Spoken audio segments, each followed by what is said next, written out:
I've often pointed out the struggle between the yoga of self-enquiry and the traditional yoga. It's not simply as limited as that though. Traditional yoga represents all notions that we've got about spirituality. We think spirituality is such and such.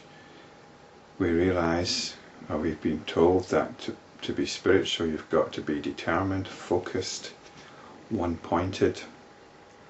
So you pursue your notions of spirituality in the hope of attaining your notion of liberation. So if this is spirituality, then the yoga of self-enquiry has got nothing to do with this. Because the yoga of self-enquiry is about looking into all the notions which define us, all the notions which define the world we live in. And self-enquiry is not a technique, it's something you do. It's something you either do or you don't. It's not something that you do in order to reach a certain goal. Self-enquiry is liberation.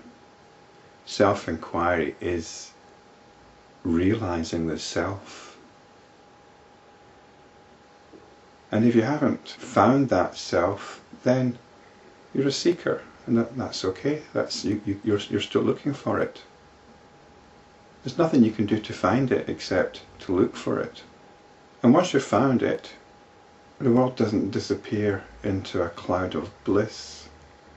Once you've found it, you realise you've got a choice now. You've now got a choice. You can either be with that realisation or be with involvement in all your notions. This is a choice. And this is spiritual practice. This is a struggle, if you like. Spiritual struggle.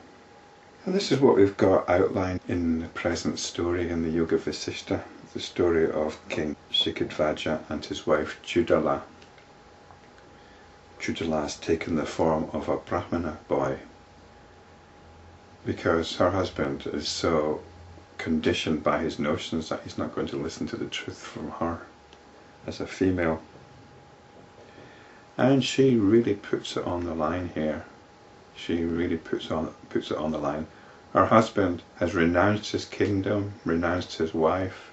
He's been living in his hermitage, or cottage as it's described here, in the forest, pursuing his austerities, pursuing his yogic practices. And it's got him nowhere.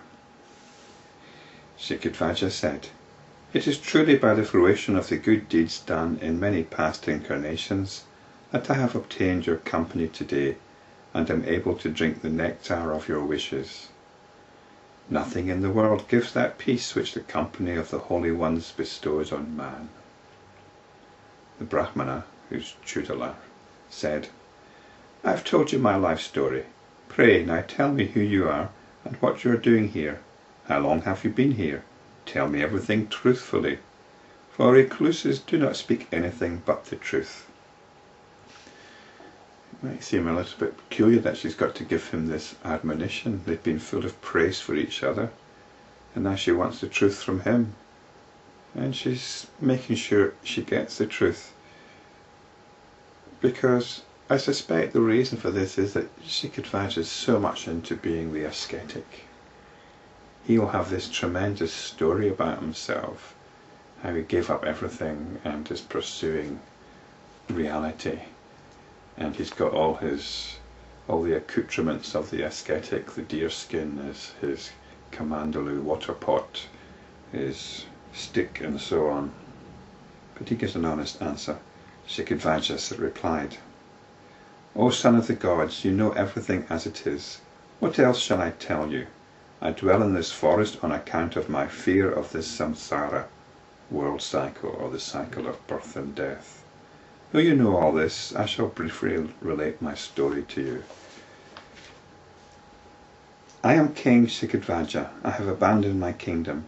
I dread this samsara, in which one repeatedly and alternately experiences pleasure and pain, birth and death.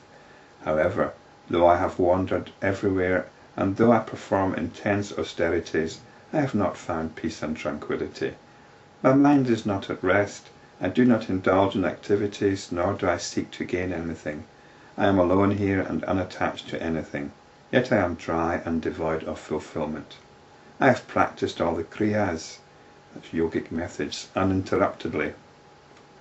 But I only progress from sorrow to greater sorrow, and even nectar turns into poison for me. So he's got the traditional idea of samsara. It's actually repeated births and deaths, rather than the repeated arising and dying away of the ego, which is what the yogi of self-enquiry experiences, the arising and falling away of the ego personality from moment to moment. He's caught up in the literal understanding or the literal description of spirituality.